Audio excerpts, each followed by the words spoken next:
तो अब हुआ कुछ यूँ है कि उन्होंने जो है वो सिविल नाफरमानी का जो है वो जारी कर दिया है कि जो है 13 दिसंबर से जो है वो सिविल नाफरमानी पूरे मुल्क में वो अपने तमाम, मेरा तो ये कहना है कि हो जाए, हाँ हो जाए हो भाई, जाए, क्या दूध का टेंशन दूध है। पानी का पानी हो जाएगा।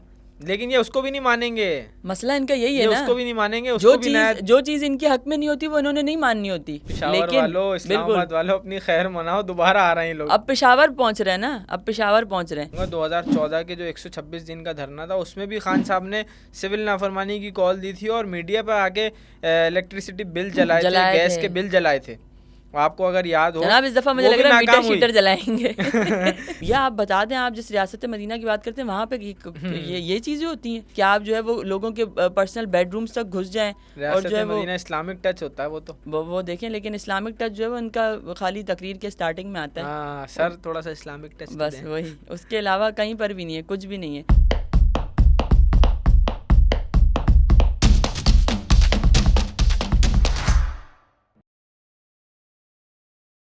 अस्सलाम वालेकुम, मैं हूं हुनैन बिन इमरान और हमारे साथ मौजूद हैं सिदरा बतूल कुरैशी। TRD में आपका एक बार फिर खुशामदीद। सिविल नाफरमानी ये क्या चीज़ है और ये किस बला का नाम है? पिछली एक दिहाई में या हालिया इस दिहाई में 2 बार एक सियासी जमात की तरफ से सिविल नाफरमानी की कॉल दी जा चुकी है। आखिर ये सिविल नाफरमानी है क्या और इससे पाकिस्तान पर क्या असरात मुरत्तब हो सकते हैं? आज इसी मौजू पर हम बात करेंगे सिदरा से। अस्सलाम वालेकुम सिदरा। वालेकुम सलाम। सिदरा कैसी हैं? शुक्र अल्लाह का। मेरा एनर्जेटिक आप इंट्रो देखकर खुश हो गए होंगे। जी बिल्कुल। ठीक है आप? शुक्र, तबीयत सेट है? करम अल्लाह। बताएं क्या खबर है? कुछ मौसम मुझे लग रहा है ठंडा हो गया है और इस्लामाबाद के मौसम का भी बताएं। जनाब, इस्लामाबाद का मौसम काफ़ी बेहतर है और मौसम तो काफ़ी ठंडा हो गया है इस्लामाबाद का भी। अब तो कराची में भी जो है वो हवाएं चलने लगी हैं। लेकिन वही बात है कि वो फाइनल कॉल जो थी वो मिस कॉल बन गई। अब मिस कॉल के बाद जो है वो अब इन्होंने एक नई बात कर दी है। मेरे ख्याल में सेमीफाइनल कॉल थी वो। हाँ जी ऐसा ही है। मैंने आपसे कहा था ना उस टाइम पे भी, मैंने आपको कहा था कि ऐसे आप फाइनल कॉल मत समझिएगा, इसके बाद कोई ना कोई एक और रिंग टून इनकी बज जाएगी। Quarter final. बिल्कुल क्वार्टर फाइनल, देन सेमीफाइनल, इस तरीके की चीज़ें इनकी तरफ से आती रहेंगी। तो फिर ऐसा ही हुआ, वो फाइनल कॉल जो मिस कॉल, मेरे ख्याल में आप PTI का जिक्र कर रही हैं नाम लिए बगैर।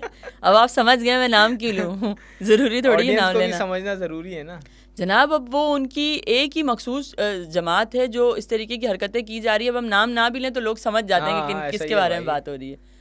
तो अब हुआ कुछ यूँ है कि उन्होंने जो है वो सिविल नाफरमानी का जो है वो जारी कर दिया है कि जो है 13 दिसंबर से जो है वो सिविल नाफरमानी पूरे मुल्क में वो अपने तमाम कारकुनान के साथ जो है वो इस चीज़ को वो करेंगे। लेकिन अब हुआ ये है कि उससे पहले उन्होंने जो है वो एक मुज़ाकराती कमेटी बनाई हुई है जिसके 2 मुतालबे हैं कि 9 मई और डी चौक, जो 24 नवंबर को डी चौक पे जो उनके ख़याल के मुताबिक जो एक सानिहा डी चौक हुआ है, तो उस पर वो चाहते हैं कि जी जुडिशल इंक्वायरी की जाए उसकी और पता चले कि वहाँ पे क्या चीज़ है। मेरा तो ये कहना है कि हो जाए, हो जाए, दूध का दूध पानी का पानी हो जाएगा। लेकिन ये उसको भी नहीं मानेंगे। मसला इनका यही है ना, उसको भी नहीं मानेंगे, जो चीज़ इनके हक में नहीं होती वो इन्होंने नहीं माननी होती। बिल्कुल। जिन इंतखाबात में ये जीते वो साफ शफाफ थे, जिनमें ये हारे उनमें धांधली थी। तो बिल्कुल ऐसा ही है। फिर वहाँ पे फॉर्म्स भी बदले, वहाँ पे हर चीज़ हुई, इनको लगा कि हर चीज़ में धांधली। अब ये भी ऐसा ही होगा, अगर ये जुडिशल इंक्वायरी हो भी जाती है उसमें भी जाहिर सी बात है झूठा तो हमेशा झूठा ही साबित होगा। जो चीज़ें नहीं हुई, ऑन ग्राउंड नहीं हुई, रिकॉर्ड में नहीं है, तो वो आप कहाँ से ला के साबित करेंगे? तो इस तरीके की बाद में वही बात है, वो ये वाला प्रोग्राम भी इनका बढ़ जाएगा। लेकिन उसके बाद भी ये कोई नई चीज़ ले आएंगे। अब होना ये है कि 13 दिसंबर को जनाब ये सब जो है वो दोबारा पेशावर में जमा हो रहे हैं। वो शोहदा जो सिर्फ इनकी किताबों में शोहदा हैं, लेकिन वालों, इस्लामाबाद वालों, अपनी खैर मनाओ, दोबारा आ रहे हैं लोग। अब पेशावर पहुंच रहे हैं ना, अब पेशावर पहुंच रहे हैं क्योंकि वो इनके मुताबिक पेशावर से लोग आ नहीं सकते। पेशावर में मेरे ख्याल में जलसा करेंगे शायद। बिल्कुल जलसे की कॉल है। जलसे में जो है वो शोहदा जो इनके रिकॉर्ड के मुताबिक शहीद हैं, पहले वो कुछ हज़ारों में थे, फिर वो कुछ 100 में आए, अब वो मेरे ख्याल से वो 13 या 14 की तादाद बता रहे हैं। बिल्कुल 12-13 की तादाद बता रहे हैं। वो भी कंफर्म नहीं है, वो भी कंफर्म नहीं है। कह रहे हैं लाशें मिली नहीं, लाशें गायब कर दी। अरे यार क्या अंधा कानून है क्या, खुदा ना खास्ता यार। आप ये देखें कि इस वक्त बदतरीन हालात हैं फ़लस्तीन में, लेकिन वहाँ पे भी एटलीस्ट जो है वो बॉडीज़ मिल जाती हैं, उनका काउंट होता है। मतलब पाकिस्तान को इन्होंने उससे भी बदतर बना दिया कि यहाँ पर उतना भी कानून नहीं, कि यहाँ पर तो जी लाशें ही नहीं मिल रही। और ये कह रहे हैं कि हमारे लोग भी गायब हैं। लाशें तो लाशें, हमारे लोग भी गायब हैं। अभी देखें सोशल मीडिया टीम सबसे स्ट्रांग इनके पास है, बिल्कुल। हर चीज़ की कवरेज ये देते हैं, लेकिन ये जो ऑपरेशन की जो ये बात कर रहे हैं उसकी कोई फुटेज नहीं दे रही है, लाशों की कोई फुटेज नहीं दे रहे, कोई सबूत नहीं दे रहे, कोई इनके पास है नहीं। जेम्स बॉन्ड जैसे इन्वेस्टिगेटर्स हैं इनके पास, आपको पता है ये बात? लेकिन फिर भी इनकी इन्वेस्टिगेशंस जो हैं उसके मुताबिक वो लोग मिल ही नहीं रहे, इनको पता नहीं क्यों नहीं मिल रहे, मुझे समझ नहीं आ रही। में वही बात है, हवाओं में। वही मैंने आपको बताया ना, वो शोहदा जो सिर्फ इनके रिकॉर्ड में हैं, लेकिन रियासती इदारों के या हुकूमत के रिकॉर्ड में ऐसा कुछ भी नहीं है। उनको जो है वो ये खराज अकीदत देंगे, और जो रियलिटी में जो हमारी अफवाज के शोहदा होते हैं या कोई जो है वो हमारे इदारों के होते हैं, और जो हमारे पुलिस उसमें शहीद हो गई जो है पंजाब पुलिस, बिल्कुल उनके लिए कुछ भी नहीं। और जो है ये अपने लोगों के लिए, आप देख लीजिएगा, ये जलसा सिर्फ नाम का जलसा है, इसमें ये लोग आगे का लाए अमल देंगे कि सिविल नाफरमानी करनी किस तरीके से। अच्छा, बिल्कुल बिल्कुल। सिविल नाफरमानी क्या करना चाह रहे हैं ये? क्या वाकई दोबारा मुल्क को दिवालिया करने का इनका प्रोग्राम है क्या? मतलब चाहते क्या हैं आखिर? अब ये यही चाहते हैं कि जब कोई अच्छी चीज़ हो रही हो तो हम वो टांग खींच के दोबारा मुल्क को नीचे ले आएँ, और हम यही बताएं कि हम नहीं हैं तो ये मुल्क बर्बाद है, हम आएंगे तो ये सारी चीज़ें ठीक हो जाएंगी, जबकि ऐसा कुछ भी नहीं है। अब सिविल नाफरमानी में इनका कहना ये है कि सबसे पहले हम जो फॉरेन रिमिटेंस आती है, क्योंकि इनके मुताबिक जो है वो इनके ओवरसीज़ पाकिस्तानी की फॉलोइंग इनके पास ज़्यादा है, तो ये कह रहे हैं हम सबसे पहले फॉरेन रिमिटेंस रुकवाएंगे।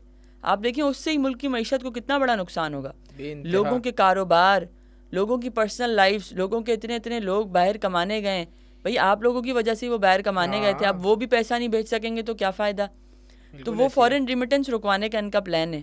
मेरा तो यही कि भाई सब सुन लें, ऐसा कुछ नहीं करना, जो जिस तरीके से चल रहा है चल रहा है। ऐसा होगा भी नहीं। अगर आपको 2014 का धरना याद हो, मैं अपने ऑडियंस को भी याद दिलाना चाहूँगा, 2014 के जो 126 दिन का धरना था उसमें भी खान साहब ने सिविल नाफरमानी की कॉल दी थी और मीडिया पर आके इलेक्ट्रिसिटी बिल जलाए थे, गैस के बिल जलाए थे।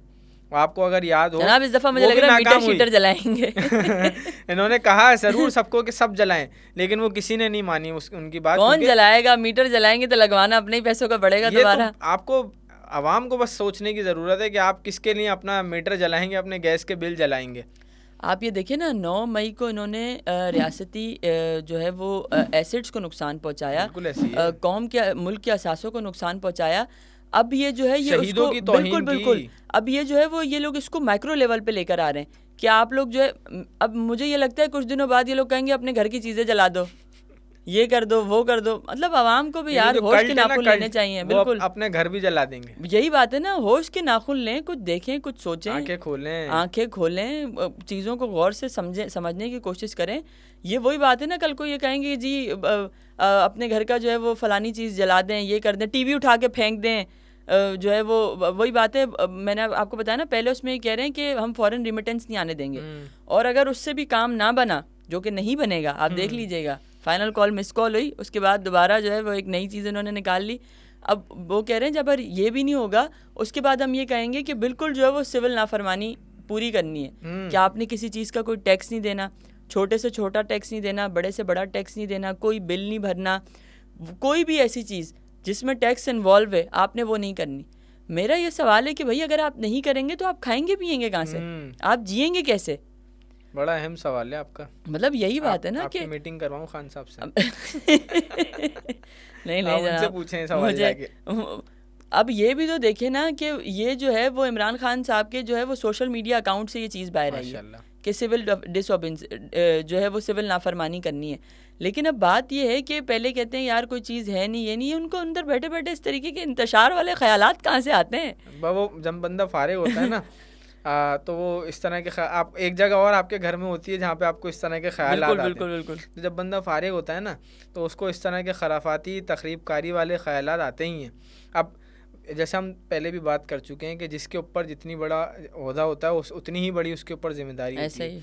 लेकिन हमारे यहाँ बदकिस्मती ऐसी हो गई है कि खुदा का पता नहीं क्या करना हुआ कि खान साहब एक इतनी बड़े मास को लीड करने वाली शख्सियत बन गए जिनको खुद नहीं पता उन्होंने करना क्या है, जिन्होंने अपनी ज़िंदगी ढंग से नहीं गुजारी है, जिनकी अपनी ज़िंदगी स्कैंडल से भरी पड़ी है, मुतनाज़ा हालात से भरी पड़ी है, मुतनाज़ा वाक़यात से भरी पड़ी है। वो इतने बड़े मास को कैसे लीड करेंगे? एक तो आपको पता है हमारे यहाँ तो सिस्टम ही हर चीज़ का उल्टा होता है ना, और वो फिर जो उनके साथ जो आवाम होती है वो उसके ऊपर चलती भी है। और हमारे यहाँ ये भी मसला है कि किसी चीज़ की हम तहकीक नहीं करते। जैसे गुज़िश्ता प्रोग्राम में हमने बात की, ऐसा ही है, जो भी चीज़ आती है उनको हम आंखें बंद करके यकीन करके आगे बढ़ते हैं और उसके ऊपर अमल भी करते हैं। इदारों को नुकसान पहुंचाते हैं, मुल्क को नुकसान पहुंचाते हैं। और ये जो जिस जुडिशल इंक्वायरी की जो बात कर रहे हैं सानिया 9 मई वाला, वो था असल सानिया भाई, जिसको आप सानिया डी चौक बताते हो। मुल्क के ऊपर वो सानिया था जिसमें आपने मुल्क की इमलाक को, सरकारी इमलाक को, यहाँ तक कि फ़ौजी इमलाक, आपने फ़ौजी इमलाक भी आप छोड़ें यार, कायद के घर को आपने नहीं छोड़ा यार, आपने जिना हाउस को बर्बाद करके रख दिया। कायदे आज़म का घर था वो, ऐसा ही है, बानी पाकिस्तान कायदे आज़म मोहम्मद अली जिना की रिहाइश थी वो, आपने उसको बर्बाद कर दिया। आप सोचें कि इनका मेंटल लेवल क्या होगा, इनकी जहनी सतह किस जगह पर होगी कि इन्होंने कायद के घर को नहीं छोड़ा और ये बात करते हैं पाकिस्तान की बेहतरी की। क्या आप इनसे कोई उम्मीद कर सकता है? ये पार्टी बात करती है कि जी हम जो है वो ख़वातीन की बहुत इज्जत करते हैं ये वो, लेकिन ये जनाब गए हैं, ये लोगों के घरों में गए हैं, उनकी प्राइवेसीज को डिस्टर्ब किया है, उनकी माओं बहनों की जो है वो चीज़ों की तजलील की है इस तरीके से। तो फिर ये चीज़ें तो नाकाबिले बर्दाश्त हैं। आप जो है वो इंसानियत की बात कर रहे हैं और आप कह रहे हैं कि नहीं जी हम तो ये, हम तो वो, हम तो ऐसा। या आप बता दें, आप जिस रियासत मदीना की बात करते हैं वहाँ पे ये चीज़ें होती हैं कि आप जो है वो लोगों के पर्सनल बेडरूम्स तक घुस जाएं और जो है वो इस्लामिक टच होता है वो देखें। लेकिन इस्लामिक टच जो है वो उनका खाली तकरीर के स्टार्टिंग में आता है, सर थोड़ा सा इस्लामिक टच, बस वही, उसके अलावा कहीं पर भी नहीं है, कुछ भी नहीं है। तो आप मुझे ये बताएं कि ये अब जो है वो इस जो है वो फाइनल कॉल तो मिस कॉल हो गई, लेकिन अब इस कॉल का क्या नतीजा है?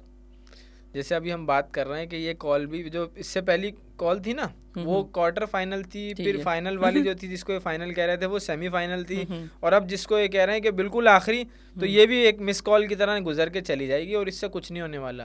क्योंकि अवाम अब समझ चुके हैं, मेजॉरिटी अवाम इस बात को समझ चुके हैं कि जो इनके जो लीडरान हैं, इनका जो एक लीडर जेल में बैठा है, बाकी जितने भी इनके लीडरान हैं वो सब हवाओं में तीर चलाते हैं, उनको आता जाता कुछ है नहीं। डी चौक वाला जो एहतजाज हुआ, कोई एक रहनुमा इनका मौजूद नहीं था, खुद तो ये किसी चीज़ पर अमल नहीं करते, अपने अवाम को आगे डाल देते हैं ताकि फिर वो पुलिस एहलकारों का वो सामना करें, गोलियां और डंडे सारे वो खाएं।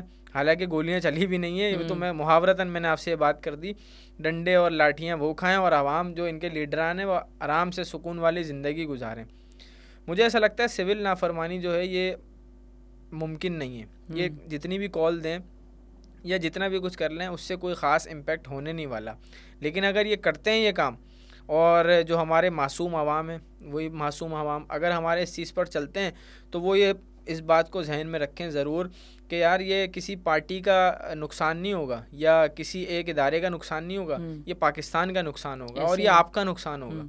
ये अगर मैं ये सोचूं कि यार सिविल नाफरमानी से मुझे क्या फ़र्क पड़ता है, भाई आपको फ़र्क पड़ेगा। एक एक बंदे को, इवन के जो बच्चा पैदा होने वाला है उसके ऊपर भी फ़र्क पड़ेगा, क्योंकि सिविल नाफरमानी कोई बच्चों का खेल नहीं है। अगर सिविल नाफरमानी कर दी जाए, वैसे तो इनकी नाकामी होनी है, लेकिन अगर ये हो भी जाए, इन्होंने अनाउंस भी कर दिए, तो ये मुल्क के साथ खुली गद्दारी और खुली दुश्मनी है। इनके ऊपर तो आर्टिकल 6 लगना चाहिए। ये सिविल नाफरमानी कॉल से, इसी कॉल के ऊपर लगना चाहिए कि आप इतने मुल्क के हालात जो बेहतरी की तरफ जा रहे हैं, मईशत बेहतर हो रही है, आप ऐसे वक्त में अगर आपके कोई मुतालबात पूरे नहीं हो रहे, जो नाजायज़ मुतालबात हैं, आप उनको पूरा करने के लिए आप हुकूमत को ब्लैकमेल करते हो, आप इदारों को ब्लैकमेल कर रहे हो कि हम सिविल नाफरमानी कर देंगे। भाई कर दो, कर दो, क्या हो जाएगा? आपका कोई सुनने वाला नहीं है। डी चौक पे आपने चंद हज़ार लोग बुला के उनको आपने ज़ख्मी करवाया, उनको अरेस्ट करवाया, बेचारों का क्या कसूर था? अभी आपने 2014 में जैसे सिविल नाफरमानी की तहरीक चलाई थी, जिसका कोई हल नहीं निकला था, जिसका कोई फ़ायदा नहीं हुआ था, फेल हुई थी वो, ये भी फेल होगी, इससे कोई फ़र्क नहीं पड़ने वाला। और अगर हमारे मासूम आवाम इस बहकावे में आ जाएं तो खुदारा किसी पार्टी से पहले, किसी हैंडसम शख्स से पहले, किसी स्मार्ट बॉय से पहले अपने पाकिस्तान का सोचें, अपने आवाम का सोचें। ऐसा ही बस मैं तो ये कह रही हूँ कि कारकुनान को इस वक्त ज़रूरत है, इस मखसूस सियासी जमात के कारकुनान को ज़रूरत है कि सारी चीज़ें रहने दें। पहले जिन लोगों की तरफ से सिविल नाफरमानी का जो है वो ऑर्डर जारी हुआ ना, उन्हीं को चेक करवा लें। आप उन्हीं को चेक करवा लें। वो एक चीज़ भी नहीं कर सकते, उनकी पर्सनल लाइफ से लेकर उनकी प्रोफेशनल, उनकी डेली यूज़ की कितनी चीज़ें ऐसी होंगी जिसमें वो टैक्स दे रहे हैं। घर बंद हो जाएंगे, खाना पीना बंद हो जाएगा जनाब, होटलिंग बंद हो जाएगी, फास्ट फूड बंद हो जाएगा, बहुत सारी चीज़ें उनकी बंद हो जाएंगी। उन्होंने वही बात है, ख़ुद कुछ नहीं करना, आवाम को जो है वो आगे लगा देना है, उन लोगों को जो है वो।